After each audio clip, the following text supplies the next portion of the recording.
Dios les bendiga, hermanos y hermanas. Qué bueno que podemos nuevamente estar juntos a través de las comunicaciones virtuales. Le damos gracias al Señor por ese privilegio que nos da de poder acercarnos o allegarnos ahí hasta la comodidad de su hogar, su sala, su cuarto, su auto, su trabajo, donde quiera que usted pues nos esté sintonizando o nos esté viendo. Le damos gracias al Señor y aquí estamos con el pastor José Pablo para continuar en estas enseñanzas. Así que prepárese, busque su Biblia, busque su cuaderno, su lápiz, para que entremos a esta enseñanza que tenemos el día de hoy, pastor, y nada más y nada menos que vamos a hablar de nuestro Señor Jesucristo. Vamos a hablar de Cristología. Así que prepárese porque vamos a orar, vamos a presentarnos delante del Señor para que nos guíe en esta enseñanza. Acompáñanos a orar, por favor. Padre, te damos gracias por permitirnos estar una vez más en esta enseñanza de llevar tu palabra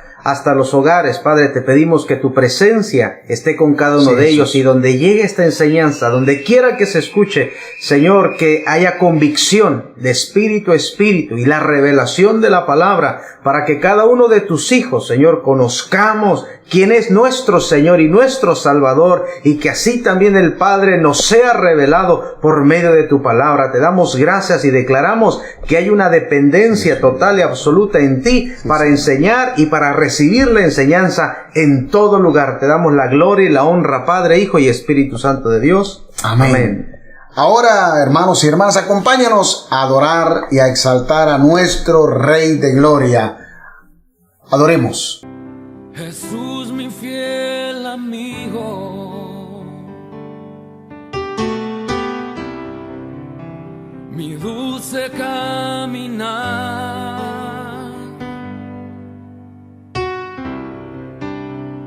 quédate conmigo, no quiero volver atrás, no quiero volver atrás.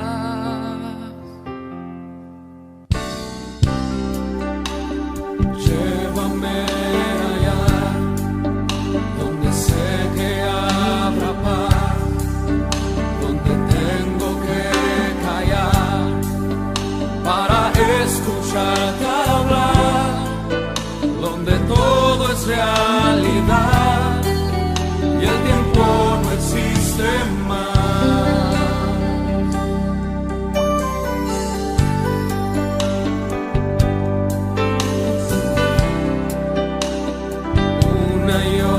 Otra vez, al estar yo junto a ti, no me puedo contener.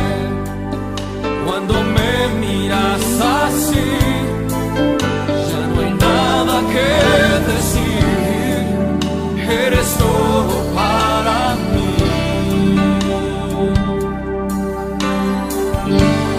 Jesús, mi fiel amigo. Mi fiel amigo,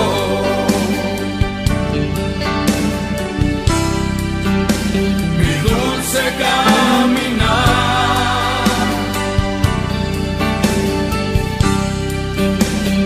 quédate conmigo, no quiero volver atrás, no quiero volver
quiero estar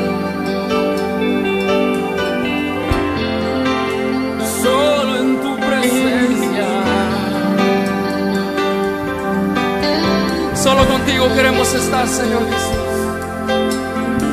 Levanta tus manos y deja que Él te ministre.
Ahí en tu lugar, dile: Señor, yo quiero permanecer solo en ti.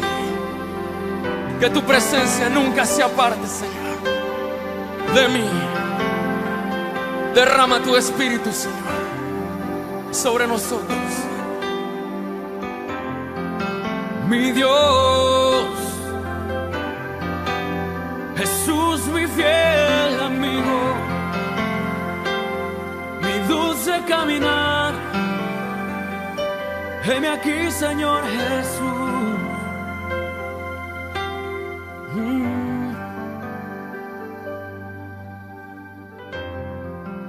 Mi amigo Jesús, tú eres mi fiel amigo.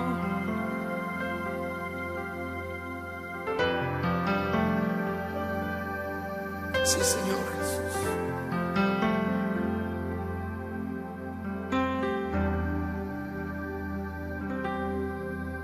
Solo en ti podemos confiar, Señor.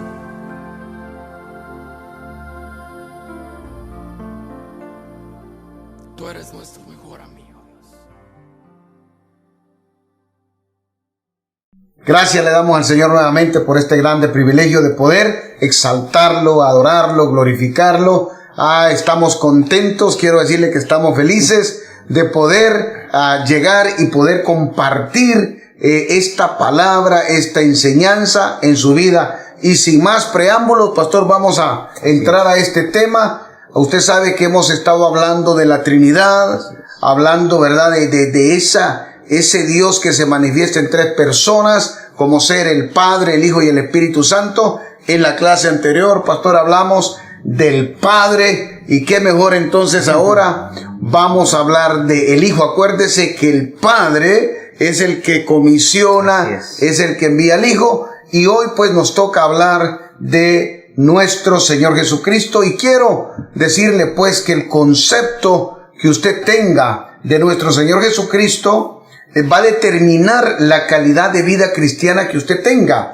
Es importante saber y entender quién es nuestro Señor Jesucristo. Recuerde que la misma Biblia, pastor, establece que Jesucristo es la piedra angular, y es nuestra base de nuestra fe, y nuestra salvación depende del concepto que usted tenga de nuestro Señor Jesucristo. Así que si usted tiene a nuestro Señor Jesucristo, usted tiene salvación, usted está disfrutando de la gracia que nos fue otorgada a través de Cristo. Pero si no tiene a Cristo, entonces usted no puede disfrutar de este regalo que Dios nos ha dado, que es la salvación. Así que vamos a hablar, pastor, sobre nuestro Señor Jesucristo, sobre el Hijo.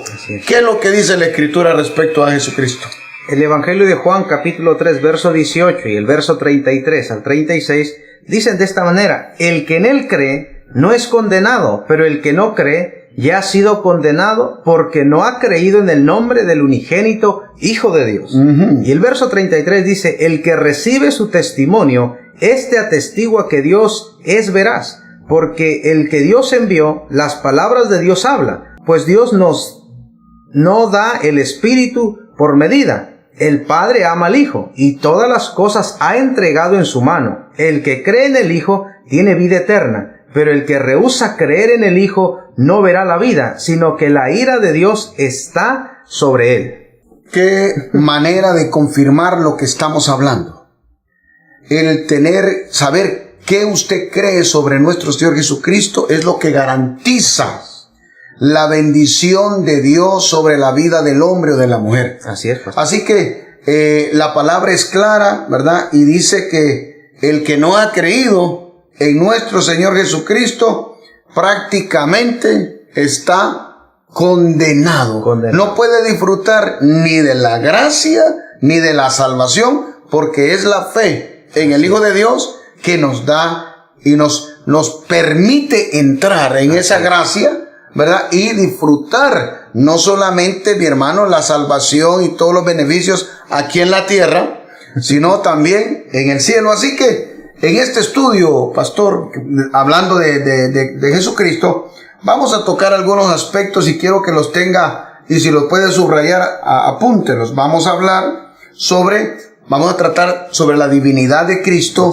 Vamos a hablar de la naturaleza de nuestro Señor Jesucristo, de su unipersonalidad, y vamos a hablar de su obra salvadora. Así que es importante que usted entienda estos conceptos. Pero en esta clase, pastor, en esta clase queremos dejarle estudiar 4 conceptos básicos. Y lo primero que vamos a estudiar, mis hermanos, es saber qué es lo que dice el mundo de Jesucristo. ¿Qué es lo que dice el mundo de Jesucristo? Número 2, ¿qué es lo que dice el creyente sobre nuestro Señor Jesucristo? Así es. Y número 3, vamos a hablar de la preexistencia de nuestro Señor Jesucristo. Y número 4, vamos a ver cómo lo describe el Antiguo Testamento. Vamos a cubrir esos 4 aspectos en esta primera clase. Y vamos a comenzar, pastor, preguntándonos, ¿verdad?, ¿qué es lo que dice el mundo sobre nuestro Señor Jesucristo? Es muy importante porque desde el punto de partida de lo que el Evangelio de Juan nos presenta, pastor, que el que no cree, ¿verdad?, es condenado por causa de rehusarse a creer. Y es que el mundo presenta o creen en Jesucristo como uno de los hombres más sobresalientes que hubo en la tierra, más importantes. Correcto. Hay quienes tienen la mentalidad, y lo vemos con el pueblo de Israel, pastor, porque ellos reconocen que era un profeta, que era un buen hombre, un buen maestro, un filósofo, un filántropo, un iluminado. Aunque estos aparentan ser títulos que nos pueden describir la personalidad de Jesús y que aparentemente pretenden honrarlo también, pero al solamente describirlo de esta manera, le están quitando, están negando la divinidad de nuestro Señor Jesucristo. Eso es correcto. De nada sirve, aunque parecen hermanos que los títulos que le dan aparentan ser honorables. El mundo dice, los incrédulos dicen, Jesucristo era un gran profeta, Jesucristo era un hombre muy ilustre, Jesucristo ha sido el más grande filósofo.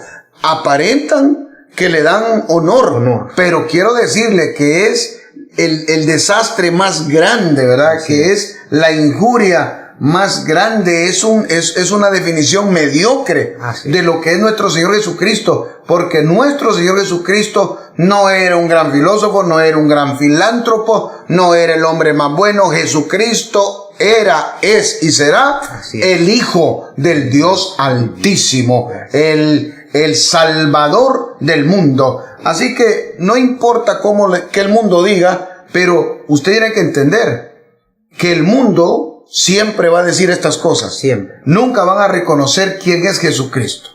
Así que estos son los conceptos que ellos tienen, ¿verdad? Un gran maestro, un gran iluminado, un gran hombre, un gran profeta. Pero Ahora, pastor, ¿qué dicen? ¿Qué dicen los creyentes?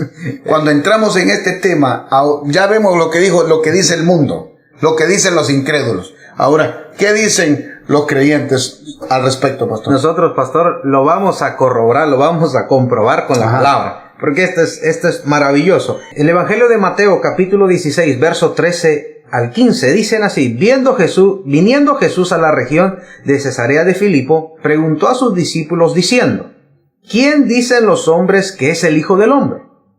Ellos dijeron: unos, Juan el Bautista; otros, Elías; y otros, Jeremías, o alguno de los profetas. Y él les dijo: ¿y vosotros quién decís que soy yo? Es interesante, pastor, muy interesante. Recuerde que Jesús anda con sus discípulos, y lo interesante que yo estoy seguro que cuando este tiempo llegó, cuando Jesús agarra a sus discípulos y se los lleva a Cesarea de Filipo, ahí justo al mar de Galilea, Jesús ya ha hecho milagros, ha hecho maravillas, ha hecho portentos, y los lleva a darles un seminario a ellos solos. Así es. Y Jesús está muy interesado en saber quién es Él para la gente. ¿Qué dice el pueblo de Israel? ¿Qué dicen los judíos? Y los lleva y les presenta esta interrogante. Y tarde o temprano, cada uno de nosotros va a tener que responder a esta pregunta, porque la pregunta está activa. Está activa. ¿Verdad? ¿Quién dice usted que es Jesús? Entonces, la respuesta es admirable, ¿verdad, pastor? La respuesta que le dan los discípulos, rápidamente le contestan, no dudan. Dicen, unos dicen que tú eres Juan el Bautista, otros dicen que tú eres Elías, otros dicen que tú eres Jeremías, o que eres alguno de los profetas. No dudaron en contestarle y en decirle qué es lo que el pueblo pensaba. El problema fue cuando él les hizo la segunda pregunta, pastor. ¿Y ustedes? ¿Y vosotros? ¿Quién decís que soy yo? Aquí vino el silencio sepulcral. Y esto quiere decir, hermanos y hermanas, que ellos también creían, como el pueblo de Israel creía, que Jesús era un buen hombre, un buen profeta, Elías, y quiero decirle que eso era una gran honra, ¿verdad? El decir que que Jesús era Elías o Jeremías, el profeta. Están hablando que ellos creían que Jesús era un enviado de Dios. Entonces ellos parece que compartían el mismo concepto que tenía el pueblo, pero no se imaginaron de esa otra pregunta, ese gancho, ¿verdad? No se la esperaban. No se la esperaban. Y Jesús le dice: ¿y vosotros? Y yo me imagino que ellos se quedaron viendo, porque dice que se quedaron calladitos hasta que Pedro fue iluminado, y Pedro recibió esta revelación de lo alto y le respondió, ¿verdad? Le dijo: tú eres el Hijo del Dios viviente, tú eres el Cristo. Tú eres el Cristo, el Hijo del Dios viviente. Hermanos, y Jesús rápido le dice: tú eres muy listo. No, tú eres, esto no te vino de tu conocimiento. Esto no viene de ti. Esta revelación, esto que has dicho, te vino de mi Padre que está en el cielo. Porque para entender quién es Jesucristo, usted tiene que tener la revelación del Padre. Porque el Padre revela a Jesús. Así es. ¿Verdad? Y Jesús reveló al Padre. Entonces, aquí tenemos claro y tenemos que entender que nosotros como creyentes declaramos lo mismo que dijo el apóstol Pedro, ¿verdad? Tú eres, ¿quién es Jesucristo? Él es el Hijo del Dios viviente. Él es el Mesías, ¿verdad? Él es el Dios lleno de gracia y de verdad. Así que el apóstol Pablo también, pastor, nos dice, nos revela también en todas sus epístolas, pero díganos algo de lo que dijo Jesús respecto lo que dijo el apóstol Pablo respecto a Jesús. En la carta a Tito, el capítulo 1, verso 3 dice, y a su debido tiempo manifestó su palabra por medio de la predicación, aunque me fue encomendada por mandato de Dios nuestro Salvador. Amén. Entonces, la predicación de la salvación fue encomendada por nuestro Señor y Salvador Jesucristo. Vamos a hablar entonces ahora, pastor. Ya sabemos lo que dice el mundo, ¿verdad? Los incrédulos. Ya sabemos que en la iglesia, los creyentes, cómo definimos a nuestro Señor Jesucristo como el Mesías, el Hijo del Dios Altísimo, el que otorga la salvación y la vida eterna, el dador de la gracia. Bueno, ya tenemos el concepto. Ahora vamos a ver qué dice la Biblia sobre la preexistencia de nuestro Señor Jesucristo, pastor. Porque, hermanos, esto es importante. El conocer y entender la divinidad de nuestro Señor Jesucristo es la clave. Acuérdese que Jesucristo era 100% Dios, 100% hombre. Nunca hemos puesto en tela de juicio la divinidad. Y si alguien duda de la divinidad de Cristo, realmente no tiene salvación, tampoco tiene vida eterna. Entonces, ¿qué es lo que dice la Biblia, pastor, sobre la preexistencia de nuestro Señor Jesucristo? Tenemos que verlo con el Evangelio de Juan, el capítulo 1, del verso 1 al 3. Dice, en el principio era el Verbo, y el Verbo era con Dios, y el Verbo era Dios. Este era en el principio con Dios. Todas las cosas por Él fueron hechas, y sin Él nada de lo que ha sido hecho fue hecho. Ahí podemos entender claramente que el Verbo, dice según el apóstol Juan, pues estaba con Dios y era con Dios desde el principio. Así es. Está hablando, es verdad, de que el Padre y el Hijo han cohabitado eternamente y para siempre. El Hijo siempre estuvo con el Padre, nunca se apartó de Él. En la obra, en la creación, en la obra redentora, ¿verdad? En la obra salvífica, Jesús siempre ha estado con el Padre. Entonces, el apóstol Juan aquí nos dice que el Verbo o el Logos está diciendo que ha coexistido con Dios eternamente y para siempre. No es necesario, ¿verdad?, que le sigamos explicando esto. Si usted lo lee, va a entender correctamente este texto. La gloria del Señor. La Biblia dice también, pastor, que la gloria de Jesús se ha mantenido siempre, ¿verdad? Antes de que el mundo existiera. ¿Qué nos dice la palabra con respecto a esto? El mismo Evangelio de Juan, en el capítulo 1, verso 14, dice, y aquel Verbo fue hecho carne y habitó entre vosotros, y vimos su gloria, gloria como del unigénito del Padre, lleno de gracia y de verdad. Ok, entonces el Verbo se hizo carne. Quiere decir, esto está hablando de la encarnación de nuestro Señor Jesucristo. Entonces no podemos ver a nuestro Señor Jesucristo solamente a partir de que se hizo hombre y murió. No. Porque ese es el problema que tenemos con algunos pseudo cristianos, con algunos que dicen que son cristianos pero que no son. No reconocen la eternidad de Jesús. Simplemente dicen que Jesús nació, ¿verdad?, y murió a los 33 años. Por lo tanto, la vida de Jesús fue de 33 años. Entonces es imposible. Por eso queremos dejarle por sentado y que usted entienda que Jesús, a pesar de que nació como hombre, vivió como hombre, tuvo necesidades como hombre, le dio sed, se cansó, ¿verdad?, se enojó, aunque él estaba metido en un cuerpo de hombre, él era 100% Dios. Así que le estamos hablando de la eternidad. La eternidad, la preexistencia de nuestro Señor Jesucristo. Pero también los salmos, pastor, nos hablan y nos declaran que Jesucristo ha existido eternamente con el Padre. ¿Qué nos dice la palabra ahí, pastor? Dice el libro de los Salmos, capítulo 40, el verso 6 y 7, dice, sacrificio y ofrenda no te agrada. Has abierto mis oídos, holocausto y expiación no has demandado. Entonces dije, he aquí, vengo, en el rollo del libro está escrito de mí. Aquí, en esta escritura, está claro que no está hablando de David, que fue el que escribió el Salmo, ¿verdad?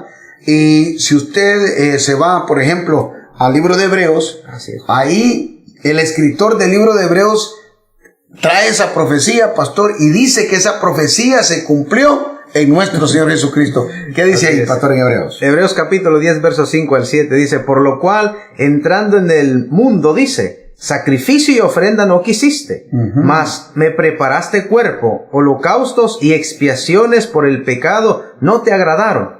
Entonces dije, he aquí que vengo, oh Dios, para hacer tu voluntad, como en el rollo del libro está escrito de mí. Entonces el apóstol o el escritor del libro de Hebreos coge esta profecía que fue inspirada por David, ¿verdad? Y dice, esta profecía no se la podemos asignar a David. Esta profecía fue dada por medio de David para una profecía que nos iba a revelar la encarnación de nuestro Señor Jesucristo. Pero también el apóstol Pablo nos habla, mis hermanos, en el libro de Efesios, nos habla sobre la eternidad de nuestro Señor Jesucristo. ¿Qué nos dice? Efesios capítulo 1 y verso 4 dice, según nos escogió en él antes de la fundación del mundo, para que fuésemos santos y sin mancha delante de él. Correcto. Y también el apóstol Pedro nos hace un llamado. Así es. ¿Verdad? Y es una escritura hermosa. Mire, primero Pablo dice que fuimos escogidos en Cristo antes de la fundación del mundo. Cómo me gustaría quedarme aquí, ¿verdad?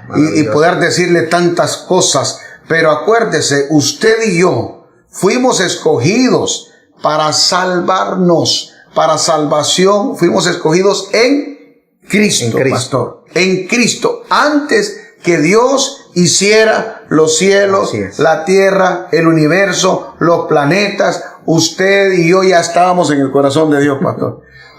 Y Él había determinado antes del principio que usted conoce como principio, antes de Génesis 1:1. Ya Dios había determinado enviar a su Hijo amado para otorgarnos salvación y vida eterna. Ahora nos toca a usted y a mí decidir. Pero el Padre en Cristo ha cumplido la promesa de entregar salvación y vida eterna. ¿Qué es lo que dice el apóstol Pedro? En su primera carta de Pedro, el capítulo 1, verso 20, dice, ya destinado desde antes de la fundación del mundo, pero manifestado en los postreros tiempos por amor de vosotros. Y era, dice, destinado como el Cordero de Dios. El Cordero. Entonces ya lo que le estamos diciendo. Así es.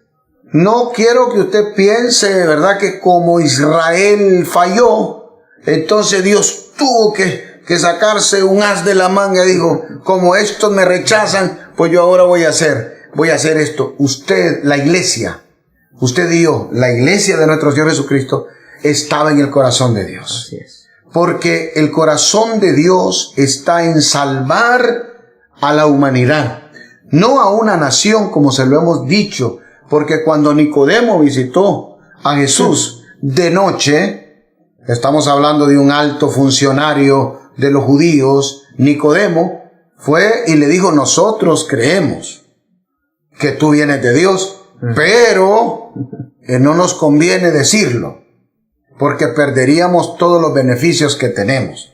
Pero cuando Jesús le dice a Nicodemo que el corazón del Padre no está con la nación de Israel, sino está con el mundo. Porque de tal manera amó Dios al mundo. Nicodemo estaba esperando que Jesús dijera, porque de tal manera amó Dios a Israel. No. Dios tenía en el corazón desde antes de la fundación del mundo salvarlo a usted y a mí. ¿Y sabe cómo? Como dice el apóstol Pablo, pastor, por medio de la locura de la predicación del evangelio. Porque esto es una locura. Andarle diciendo a la gente, andarle rogando a la gente, por favor reciban a Cristo, mire, reciban a Jesucristo para que tengan salvación y vida eterna, y la gente se burla. Dice el apóstol Pablo, se burlan de nosotros, nos dicen cualquier cosa, nos menosprecian, porque no pueden creer que el Dios Todopoderoso nos ha otorgado una salvación tan grande por medio de la locura de la predicación, pastor. ¿Verdad? Pero usted y yo estábamos en el corazón de Dios. Y si usted tiene a Cristo, usted tiene no solamente, hermano, todos los beneficios aquí en esta tierra, porque Dios garantiza bendiciones, pero también salvación y vida eterna. Y dice que eso estaba preparado. Así es. Preparado antes de la fundación del mundo. ¿Y qué es lo que tiene que hacer usted y qué es lo que tengo que hacer yo? Tener a Jesucristo, recibir a Jesucristo como Señor y Salvador para ser partícipes. Ahora bien, pastor, hablemos de Jesucristo como en el Antiguo Testamento el Padre, ¿verdad?, manifiesta al Hijo. Hay una gran tipología en el Antiguo Testamento. Quiero que sepa que todo el Antiguo Testamento se presenta a Jesucristo en diferentes tipologías. Y la primera que vemos, pastor, justo es en el jardín del Edén. Así es. ¿Verdad? Cuando Adán y Eva fallan, ¿verdad? Entonces Dios hace una promesa. Así es. Desde allí, Dios hace la promesa diciendo que va a enviar a la salvación. ¿Qué dice la Escritura? Es el Padre mismo el que anuncia. Esto es maravilloso. Génesis capítulo 3, verso 15. Dice, y pondré enemistad entre ti y la mujer, y entre tu simiente y la simiente suya. Esta te herirá en la cabeza, y tú le herirás en el calcañar.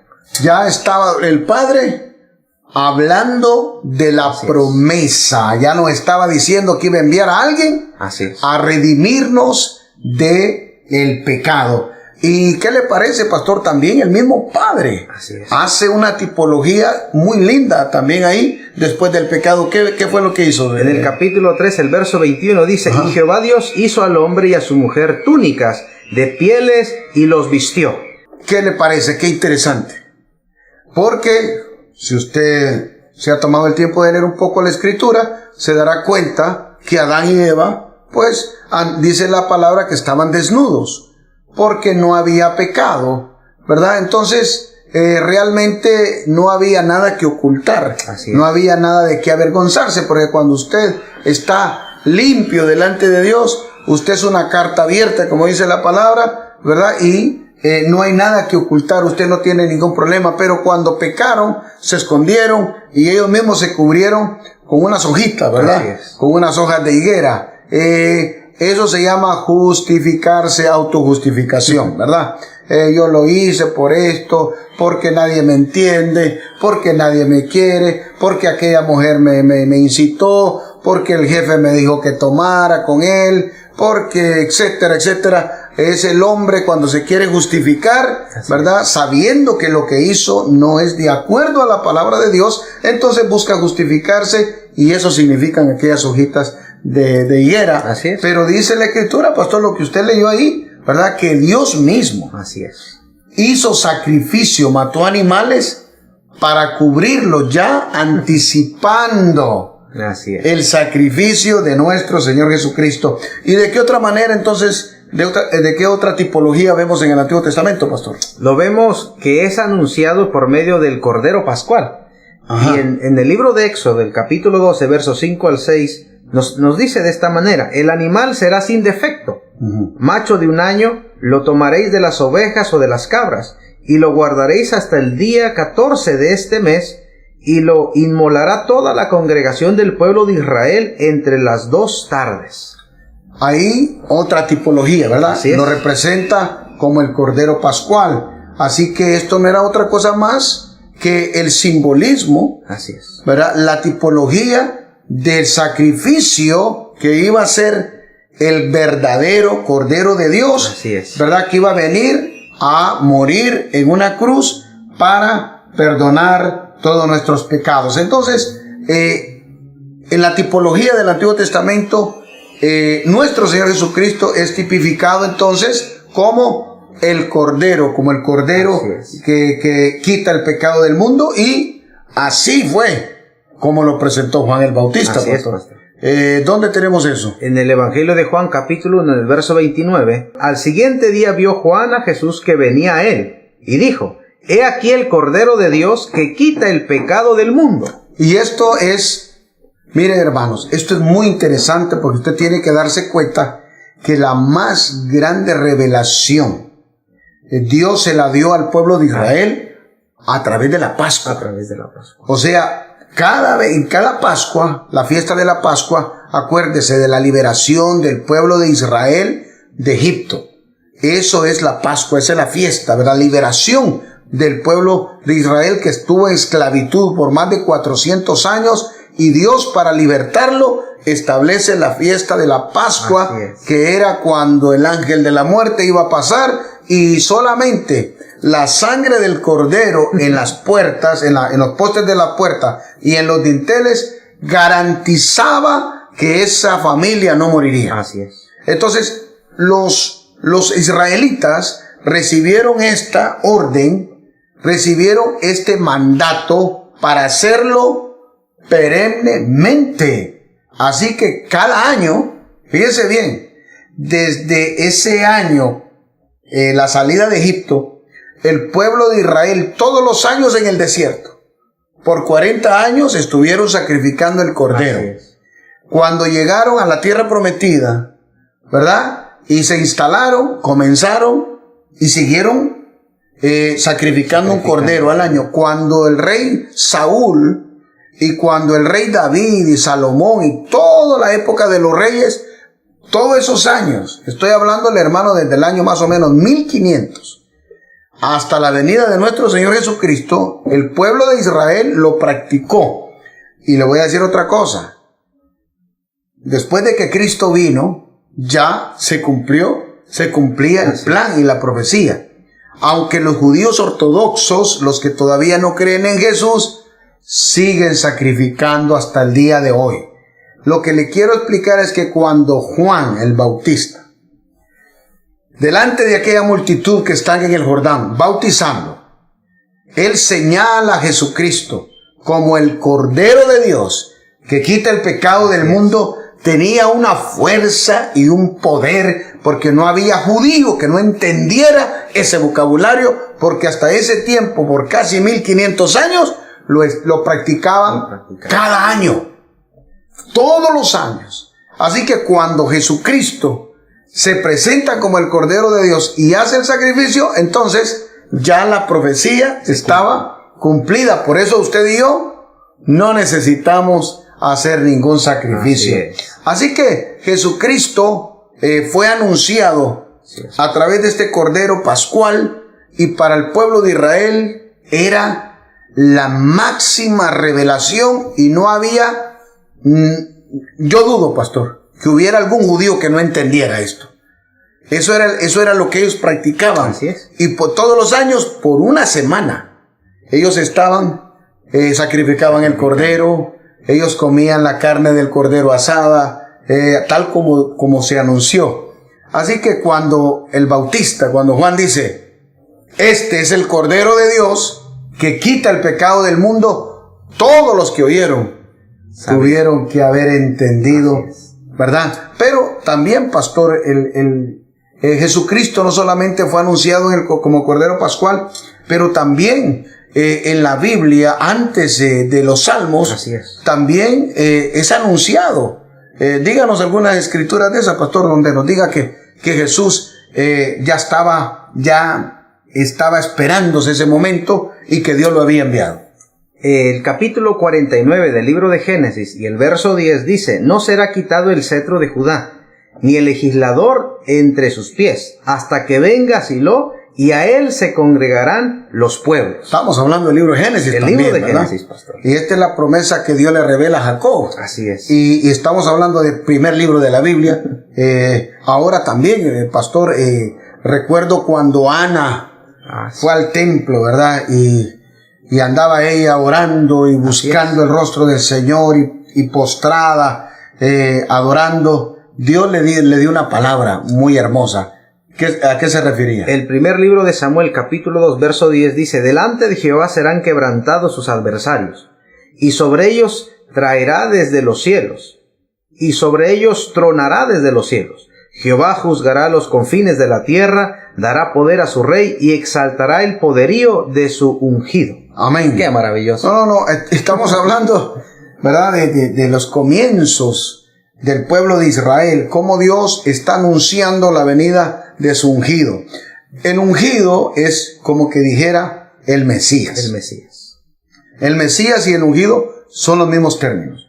Así que ahí prácticamente está diciendo y exaltará al Mesías. Al Mesías. Así que también los salmos, pastor, los salmos nos dan una variedad de palabras proféticas sobre la venida de nuestro Señor Jesucristo. ¿Qué nos dicen los salmos, pastor? Mire lo que dice el Salmo 2, del verso 4 al 9. El que mora en los cielos se reirá. El Señor se burlará de ellos. Luego hablará a ellos en su furor y los turbará con su ira. Pero yo he puesto mi rey sobre Sión, mi santo monte. Yo publicaré el decreto. Jehová me ha dicho, mi hijo eres tú, yo te engendré hoy. Pídeme y te daré por herencia las naciones y como posesión tuya los confines de la tierra.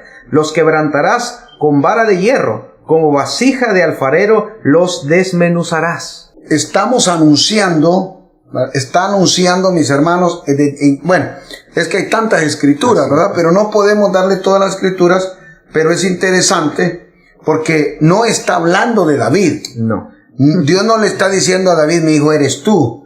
O como dijo David, dijo Jesús, si David era hijo, ¿por qué le dijo el Señor a mi Señor? Así es.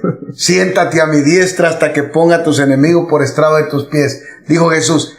¿A quién le estaba diciendo eso? No se lo podía decir a David, porque David mismo dijo el Señor a mi Señor. A mi Señor. Entonces Jesús está diciendo, no estaba hablando de David esta profecía, estaba hablando de mí. Y se lo está diciendo a los judíos.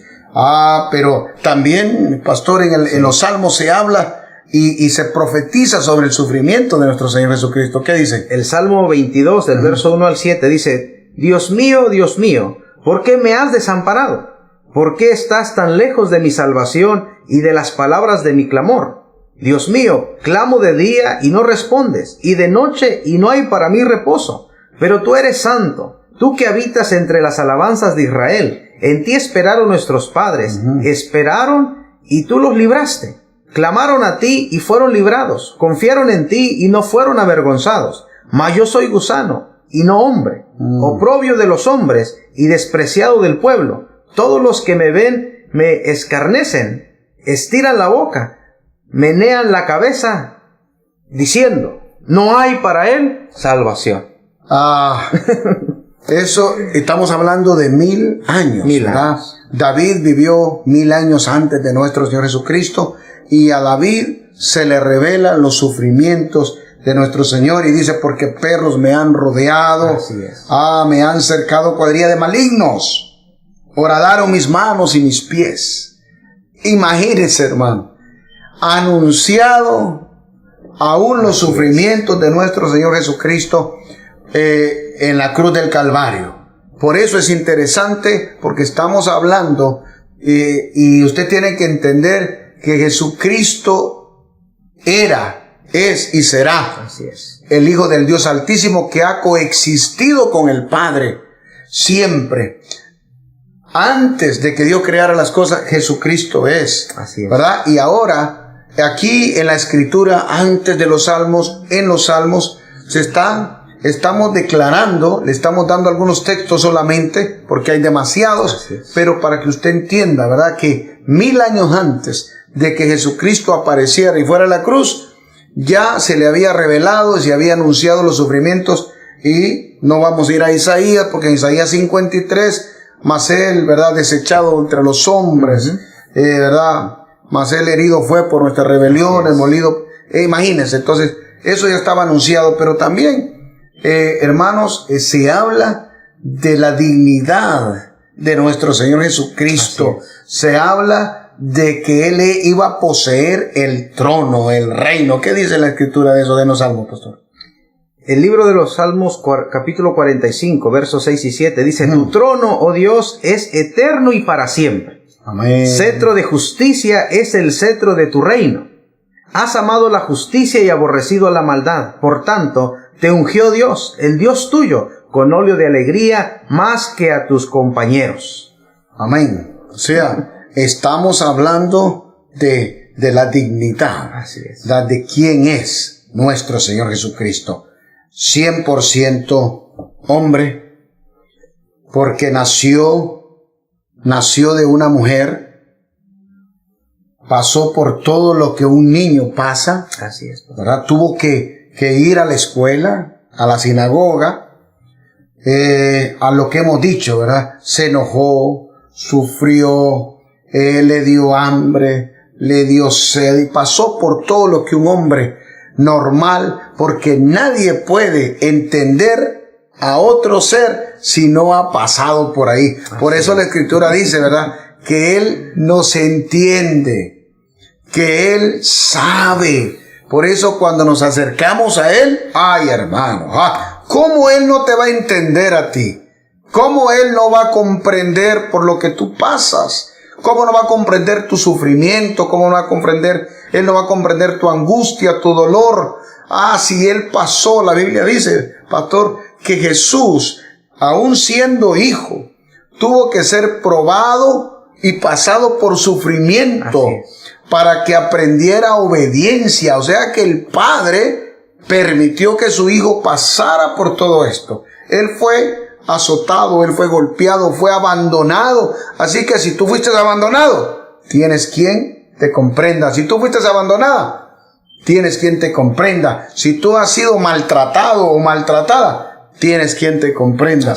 Porque Jesús pasó como hombre, pasó por todos los sufrimientos y todas las angustias. Por eso podemos venir delante de Él. Amén. Y quiero decirle que también, pastor, los profetas en el Antiguo Testamento, ¿verdad?, hablaron de nuestro Señor Jesucristo. ¿Cómo nos muestra los profetas en el Antiguo Testamento, pastor? El profeta Isaías en el capítulo 7 y el verso 14 dice: por tanto, el Señor mismo os dará señal. He aquí que la Virgen concebirá y dará a luz un hijo, y llamará su nombre Emmanuel. Entonces aquí están hablando, ya la profecía habla de su nacimiento. Su nacimiento, ¿verdad? Y dice que iba a nacer de una mujer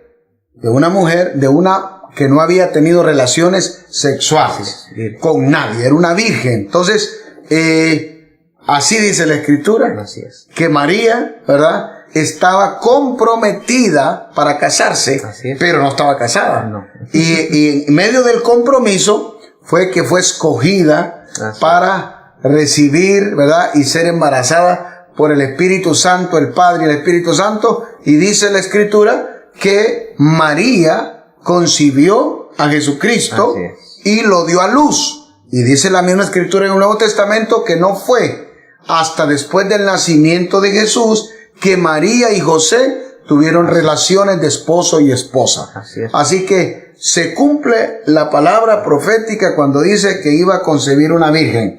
Entonces, estamos claros que Jesucristo, los profetas lo anunciaron.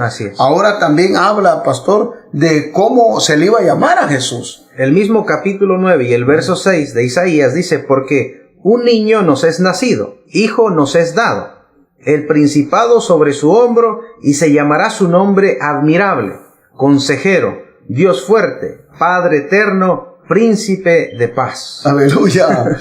Todos los nombres con los que se conoce a Jesús. Así es. Así le llamamos a Él. Cuando usted está en su presencia y usted está orando, usted viene delante de Él y usted le llama, porque esos son los nombres que el Espíritu Santo pone en cada uno de nosotros cuando acudimos a Él. Pero también, pastor, en el libro de Miqueas nos dice exactamente dónde iban a nacer. ¿Qué nos dice la palabra? El capítulo 5 y el verso 2 de Miqueas dice: pero tú, Belén Efrata, pequeña para estar entre las familias de Judá, de ti me saldrá el que será Señor en Israel, y sus salidas son desde el principio, desde los días de la eternidad. Aquí está claro, donde no solamente se profetiza que Jesucristo va a nacer, que el Hijo de Dios va a nacer, sino que también nos dice dónde van a nacer. Por esa razón, cuando los magos aquellos se presentaron, pastor, usted se recuerda, llegaron a Jerusalén, esa era una gran fiesta cuando estos hombres llegaron, y Herodes pensó que lo iban a honrar a él, y Herodes les abrió las puertas y les dio la bienvenida a los reyes, a los sabios, ¿verdad?, que llegaron. Y la sorpresa de Herodes era que no llegaron a honrarlo a él, sino le dijeron, venimos en busca del rey que ha nacido. Y dice la escritura en el Nuevo Testamento que Herodes se turbó, porque dijo, aquí solo hay un rey y soy yo. Así que le dijeron los magos, los sabios, le dijeron, no, lo sentimos. Entonces seguimos el camino porque andamos y venimos a adorar al rey. Y dice la escritura que Herodes inmediatamente llamó a todos los escribas, a los fariseos, a todos los sabios, ¿verdad? Y les dijo, mire, les hizo la pregunta, mire lo que le dice Herodes, ¿dónde va a nacer el rey? Y entonces fácilmente los saduceos, los fariseos le dijeron, va a nacer en Éfrata de Belén. Así es. Entonces Herodes le dijo a los sabios, vayan, adórenlo y regresen y díganme cómo está y dónde está para ir a adorarlo yo. Pero ya Dios le dijo a los sabios que no regresaran, ¿verdad? Porque sabía la intención de Herodes. Entonces fue cuando Herodes llamó a los fariseos, y dice la escritura que Herodes mandó a matar a todos los niños menores de 2 años que estaban en Belén. ¿Verdad? Y ahí es cuando aquella palabra que se dio también del llanto de Raquel, ¿verdad? Era un llanto, imagínense, que dice la historia y la escritura que Herodes mandó a matar no solamente a los niños, sino a todas las mujeres que estaban embarazadas, pastor. Y aquello fue un llanto terrible, ¿verdad?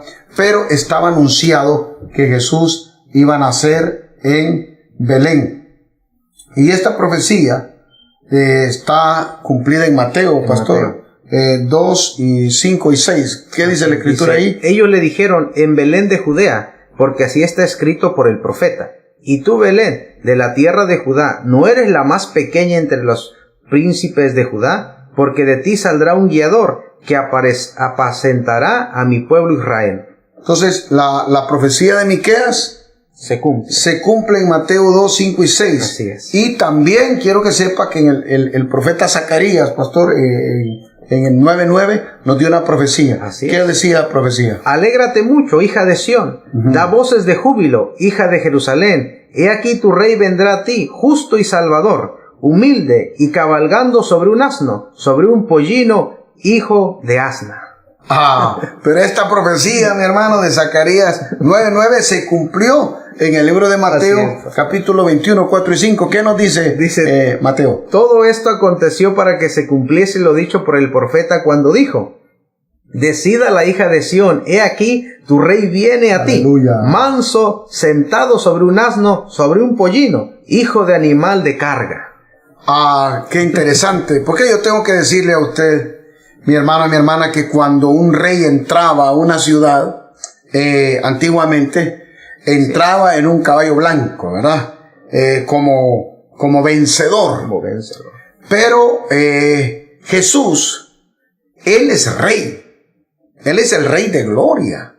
Pero Jesús no manda a buscar un caballo blanco para entrar a Jerusalén. Él manda a buscar un asno, ¿verdad? Un burrito, y se monta en el burrito y él entra, pero no para cambiar el orden, hermano, sino para cumplir una palabra profética, porque todos los judíos sabían que cuando su rey se presentara, iba a entrar en un asno, en un burrito. Así que por eso dice el escritor del Evangelio de Mateo, que Jesús entró en Jerusalén en un asno para que se cumpliera lo que estaba escrito de él en el Antiguo Testamento. Así que todo judío que lo vio entrar montado en un burrito, sabían que él era el rey esperado. Así que, mi hermano, mire cómo en la Escritura nos da testimonio de que Jesucristo no solamente se presentó en carne, se presentó como hombre aquí en esta tierra para salvar y redimir al mundo, a todo aquel que en él crea, sino que Jesucristo ha cohabitado con Dios, pastor, eternamente y para siempre. Él es Dios. Así que vamos a continuar la próxima clase. Vamos a hablar ya de Jesucristo en el Nuevo Testamento. Vamos a hablar, mi hermano, de de su obra salvadora, de otros puntos que tenemos.